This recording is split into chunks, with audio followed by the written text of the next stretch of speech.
Good morning. कसे आहात तुम्ही? मजेत ना? मजेतच असायला पाहिजे. तुम्ही म्हणत असाल किती तो पसारा, किती तो राडा. ॲक्च्युली काय आहे ना, सकाळी मॉर्निंगचा वेळ इतकं बिझी असतो, इतकी धावपळ होत होती ना, की काय सांगू. ॲक्च्युली शिजूच्या पप्पांचं मॉर्निंग शिफ्ट होती, तेही दुसऱ्या कॅम्पसला. सो म्हणूनच मला टिफिन रेडी करायला 6 वाजता उठायचं होतं आणि त्यातल्या त्यात शिजूसुद्धा उठली. मग तिला सांभाळून मी असं किचनमध्ये काम करत होते. सो म्हणूनच मी थोडं रागात होते आणि त्यांच्याशी थोडं भांडण केलं की तुम्ही सांभाळा थोडा वेळ. त्यांनी 10 मिनटं पाहिलं आणि मग ते त्यांच्या तयारीला लागले. मग सगळा वेळ मला शिजूसोबत सांभाळून किचनमध्ये काम करावं लागलं. चालतं कधीतरी असं. सो इथे माझा स्वयंपाक झाला आहे आणि मी त्यांचं टिफिन पॅक करत आहे आणि फ्रूटसुद्धा मी देत असते त्यांना रोज. ते इथून टिफिन घेऊन मग ते निघाले लवकर, कारण त्यांना घाई होत होती. आणि मग झालं अख्खा घर आता आम्हा दोघा माहिलिकींचं. मेन सिरियल तर इथून सुरू होतं आहे. ॲक्च्युली किती त्रास देत होती शेजू मला. ॲक्च्युली त्रास नाही म्हणता येईल, आज तिचा दिवसच असा निघालं की रडका. ती सकाळपासून उठली तर चिडचिडच करत होती. ना तिला काही खायचं होतं, ना प्यायचं होतं, ना घरामध्ये सुद्धा राहायचं होतं. तिला झोपायचं पण नव्हतं. मी किती प्रयत्न करत होते की बाबा झोप, थोडं खेळ, थोडं खाऊन तरी घे, थोडं बिझी हो. पण तिचं काहीही मूड लागत नव्हतं की हे करू ते करू, काहीही नाही. मग तिला थोडंसं मूड तिचं चेंज करण्यासाठी मी खाली घेऊन गेली पार्किंगमध्ये. तिथे ती थोडं वेळ खेळली. इथे मी तिला खेळवण्याचा प्रयत्न करत होते आणि थोडं खाऊ पण घालेल असं विचार करत होते, म्हणून एक बनाना घेऊन गेली होती खाली. पण तिने काही खाल्लंच नाही. जसं पण मी तिच्या जवळ घेऊन जायची ना बाईट, तर तशी पण ती रडून उठायची की नको मम्मा, मला नको. आणि किती सुंदर वेदर वाटतं आहे ना, मीन्स किती सुंदर मॉर्निंग व्ह्यू. आता फक्त 7 वाजले आहे, तरीसुद्धा इतकी ऊन आणि इतकं छान वाटत होतं. म्हटलं थोडं रेकॉर्ड करावं. आणि मी शिजूशी गप्पा मारत होते की शिजू तू का बरं खात नाही गं, का बरं मम्माला त्रास देत आहे. जनरली ती 8 किंवा मग 9 वाजतापर्यंत उठून जाते. पण आज जशी मी 6 वाजता उठली ना, तशीच ती पण उठली आणि मला काहीही करू देत नव्हती.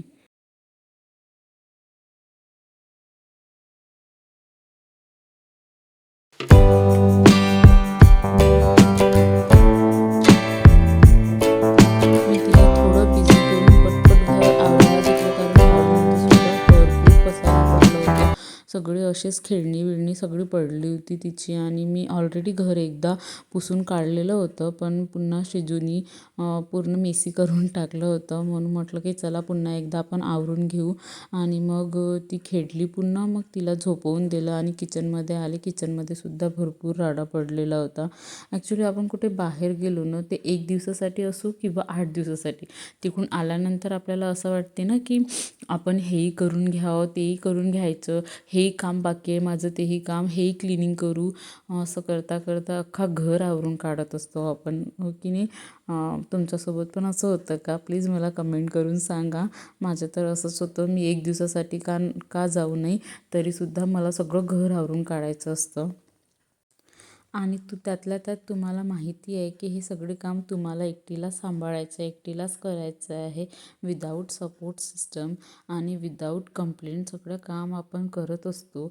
पण या कामांसाठी किंवा नाही केलं तरी कोणी आपल्याला प्रेशराईज नाही करणार की तू हे काम केलंस का नाही किंवा का बरं नाही केलं. पण कसं असतं ना, आपल्या आतून ते जे असतं ना की नाही, आज हे काम नाही केलं, उद्या आपल्याला त्याचं डबल काम करावं लागेल. म्हणून ते अंदरूनच आवाज येत असते की नाही चल, आज आज झालंच पाहिजे हे काम आणि केलंच पाहिजे, नाहीतर मग पुन्हा दुसऱ्या दिवशी इतके कामं वाढून जातील. म्हणून मग ते काम कसकस पटपट होऊन जातात. आणि आळस केलं तर काहीही नाही होत आणि नाही केलं तर भरपूर काही होऊन जाते. असंच होतं माझ्यासोबत. मी आळस केलं ना, माझे 1 दिवसाचं काम ते 8 दिवसावर लुटून जाते. कारण मग कधी कधी कसं असतं ना, शिजू इतकी त्रास देत असते आणि इतकं हायपर होऊन जात असते की मला मग ते सगळं काम सोडून द्यावं लागतं आणि तिच्याकडेच लक्ष द्यावं लागते. कारण आमच्याकडे कोणीही नाही. मी, माझी मुलगी आणि माझे हस्बंड, आम्ही तिघंच असतो घरामध्ये. आणि माझ्या हस्बंडची जॉब अशी आहे ना की 12 तासाची शिफ्ट असते त्यांची. ते जर सकाळी 7 वाजता घरातून निघाले तर सायंकाळी 7-7:30पर्यंत ते रिटर्न येतात. आणि तोवर फक्त मला शिजूला बघायचं असते, खेळवायचं असते, तिच्याशी मस्ती करायची असते, जे पण दिवसभराचे रुटीन असते ते करायचे असते. असो, आता माझ्या सगळे इथून क्लिनिंग झाली आहे, म्हणजे किचन पण आवरून झालं आहे, सगळं बऱ्यापैकी झालं आहे. आणि शिजू उठली होती मधामध्ये, मी तिला पुन्हा झोपवून दिलं, की म्हटलं बाई तू थोडा वेळ झोपून घे. आणि इथे 12 साडेबारा झाले आहे आणि मी काहीही नाश्ता वगैरे नव्हतं केलं. म्हटलं थोडं खाऊन घ्यावं म्हणून मी पटकन नाश्ता करून घेतलं. नाश्ता म्हणजे तेच आपलं जेवण. नाश्त्याचं वेळ तर निघून गेलं होतं आणि पुन्हा शिजू खेळली होती, तर हॉलमध्ये पुन्हा राडा झाला होता. पसारा केला होता तिने. तिला झोपवून दिला आणि मी पटपट पुन्हा हॉल आवरायला घेतलं. दिवसातून 4-10-5दा आवरलं तरी कमी असते. आणि मग कसं असतं ना, नेमकं आपण जेव्हा घर आवरून ठेवत असतो ना, तेव्हा कोणीही येत नसतात घरामध्ये आपल्या, किंवा डोअरबेल नाही वाजत तेव्हा. आणि नेमकं जेव्हा सगळं पसारा पडला असते ना, तेव्हाच डोअरबेल वाजते आणि कोणीतरी एंटर होतं. असं माझ्यासोबत नेहमीच होतं. ॲक्च्युली आमचे साईडचे वगैरे काकू वगैरे असतात ना, ते कधी शिजूला खेळवायला वगैरे येत असतात ना, ते नेमकं माझ्या घरामध्ये जेव्हा डायनिंग टेबलवर पसारा असेल किंवा मग हॉलमध्ये खेळणी अशी पसरली असेल, तेव्हाच त्यांचं एंट्री होत असते. आणि मग मला इम्बॅरन्स फील होते, की अरे मी दिवसभर इतकं करत असते काम किंवा मग मी दिवसभर इतका आवराआवर करत असते, तेव्हा कोणीही येत नाही. आणि जेव्हा माझ्याकडे असं काही सीन झालेलं असतं, तेव्हाच सगळ्यांचं एंट्री होते. सो असो, मग ते आपण समजून घेतात, कारण त्यांना पण माहिती आहे की एकटीच बाई किती करणार आहे ती, बाळालाही सांभाळून. आणि बाळाला सांभाळून काम आणि पुन्हा सगळ्याची अपेक्षा पूर्ण करणं हे प्रत्येकाला जमतंच म्हणा. मी असं नाही म्हणत आहे की मी खूप मोठं काम करत आहे, पण ॲक्च्युली कसं असते ना, कधी कधी ह्या सगळ्या कामांचा इतका कंटाळा येऊन जातो ना, असं वाटते की चला एकदा निवांत बसूया आपण आणि निवांत थोडं मोकळं श्वास घ्यावं. पण कधी कधी मोकळं श्वास पण कोणासोबत, आपल्या लोकांच्याच संदर्भात, आपल्या लोकांच्याच आसपास असूनच घ्यायचं असतं. इथे तुमच्याशी गप्पा मारता मारता माझं हॉल पण आवरून झालं बऱ्यापैकी, डायनिंग टेबल पण आवरून झालं. आजकाल काय होतं आहे ना, डायनिंग टेबलवर इतका पसारा. ॲक्च्युली हा डायनिंग टेबल आम्ही आधी टी व्ही स्टँड म्हणून वापरायचो आणि चेअर असेच रेग्युलर यूजसाठी वापरायचो. आणि मग शिजू स्क्रॉलिंग करून मग ती कशाला पण पकडून उभं व्हायला शिकली, तर ती डायनिंग टेबलला पण उभं होऊन पकडायला पाहत होती. आणि मग ती जशी पकडायला गेली, ती डायनिंग हालायची आणि मग त्यावर ठेवलेलं टी व्ही पण हालायचं. तर आम्हाला भीती होती की एक दिवस ती अशी जोरात हलवेल किंवा मग अशी ओढेल तर टी व्ही पडून जाईल आणि मग तिला वगैरे काही इजा नको व्हायला, म्हणून मग आम्ही ते टी व्ही भिंतीला हँग करून दिला आणि मग डायनिंग टेबल रेग्युलर यूजसाठी काढून घेतलं. आणि मग कसं होतं आहे ना, बाहेरून आले की तिथेच सगळं सामान, मग आपण घाईमध्ये असलो की तर मग तिथेच सगळं.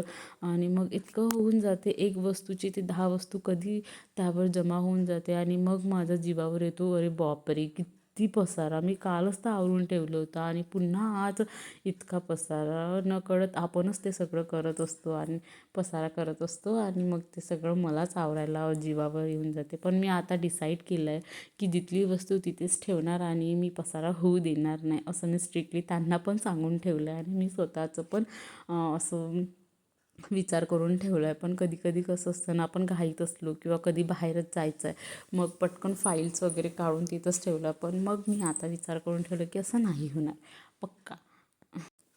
इथे माझी थोडीशी भांडी बाकी होती, म्हटलं ती पण पटपट आवरून घेतली पाहिजे. आणि इथे मम्मीचा कॉल आला होता, असं मी तिच्याशी पण बोलत होते, कारण हल्ली आता टाईमच मिळत नाही त्यांच्याशी पण बोलायला. कारण सायंकाळी शिजू 7 वाजतापासून तिला झोपण्याचं इतकं गुंगी येऊन जात असते, कारण मी दिवसभर तिला कधी कधी झोपवत असते आणि कधी कधी नाही. जसं आज मला भरपूर काम होते, सो मी तिला आज झोपवत आहे, तिचं मन नसताना पण मी झोपवत आहे. पण कधी कधी मग मी तिच्याशी खेळत असते किंवा मग तिला नाही झोपत, कारण मग रात्री ती झोपू नाही देत. म्हणून इथे माझे भांडे पण आवरून झाले आणि बऱ्यापैकी म्हणजे सिंगवाला कट्टा पण आवरून झाला. शिजू पण उठली होती, सो तिच्याशी पण मी थोडं खेळलं. तिला थोडं हॉलमध्ये खेळणी दिली, पुन्हा ती खेळत होती. म्हटलं एवढं थोडंसं बाकी आहे, हे काम आवरून घ्यायला पाहिजे, नाहीतर मग इतकं राहून जाईन.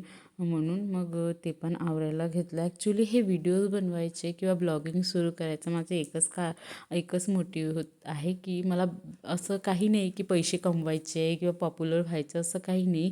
ते तर आपलं एक साईड तर असतेच, पण माझं एक मेन मोटिव्ह हे आहे की या सगळ्या गोष्टीने मला माझ्या मुलीच्या आणि माझ्या काही आठवणी जपता येतील किंवा मी बॅक साईड असं आपण असते ना की बॅक साईडचे दिवस आपण कधी आठवण केले तर अरे हो असं करत होतो आपण, तसं करत होतो, पण माझ्याकडे ह्या सगळ्या मेमोरी असतील तर ती फ्युचरमध्ये मी तिच्याशी गप्पा गोष्टी करताना किंवा मग आम्ही असे बसू आणि मी म्हणेल शिजू बघ हे सगळं तुझे व्हिडिओज आहे, तू छोटी असताना तू अशी करायची तशी करायची, मला इतकं त्रास द्यायचं आणि बघ तू अशी होती तशी होती. तिला पण त्या सगळ्या गोष्टी रिकॉल तर नाही होतील किंवा तिला मला नाही माहिती तिला आठवेल की काही म्हणून, पण हां असं तर म्हणेल की हो मम्मा तू छान केलं की तू इतकं करत होती मम्मा असं म्हणेल. ऐकलंच तिच्याकडून मी असं असं ऐकलं तर मला किती बरं वाटेल.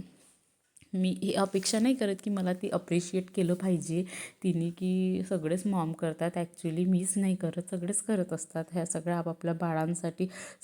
मी काही स्पेशल नाही आहे, बट मला माहिती नाही मला जे बोलायचे आहे किंवा माझ्या भावना तुमच्यापर्यंत पोहोचली की नाही. सो असं आहे, मी पुन्हा ट्राय करेल की मी माझी स्पीच थोडी इम्प्रूव्ह करण्याचा, कारण आता माझं स्टार्टिंग आहे. स्टार्टिंग मीन्स माझे 2 व्हिडिओज आले आहे फक्त आणि हा 3rd व्हिडिओ आहे. ॲक्च्युली मधामध्ये खूप स्टॉप झालं आहे तब्येत वगैरे किंवा हे सगळं खूप हे झालं, खूप स्टॉप झाली होती मी. हल्ली 2-3 महिने मी काही नाही केलं. म्हटलं चला पुन्हा नव्याने सुरुवात करू आपण, काहीतरी करू. आणि आत्ता मी ठरवलं आहे की माझं एक रोज शॉर्ट व्हिडिओ येणार आणि 2 दिवसांनी माझं लाँग व्हिडिओ येणार. हे मी स्वतः चॅलेंज घेतलं आहे, स्वतः मी विचार केला आहे की असं करू आपण. पाहू आता कितपत ते खरं ठरते आणि कितपत मी त्यावर इम्प्लिमेंटेशन करते आता बघाच तुम्ही. आणि असं सपोर्ट करा, लाईक करा माझ्या चॅनलला, सबस्क्राईब करा. आणि हो माझं काही चुकत असेल बोलण्यातून किंवा व्हिडिओ बरोबर येत नसतील तर प्लीज मला सजेस्ट करा. मी त्या चुका भरून काढण्याचा पुन्हा प्रयत्न करेल. आणि प्लीज लाईक करा, सबस्क्राईब करा. बाय. हे बघ शिजू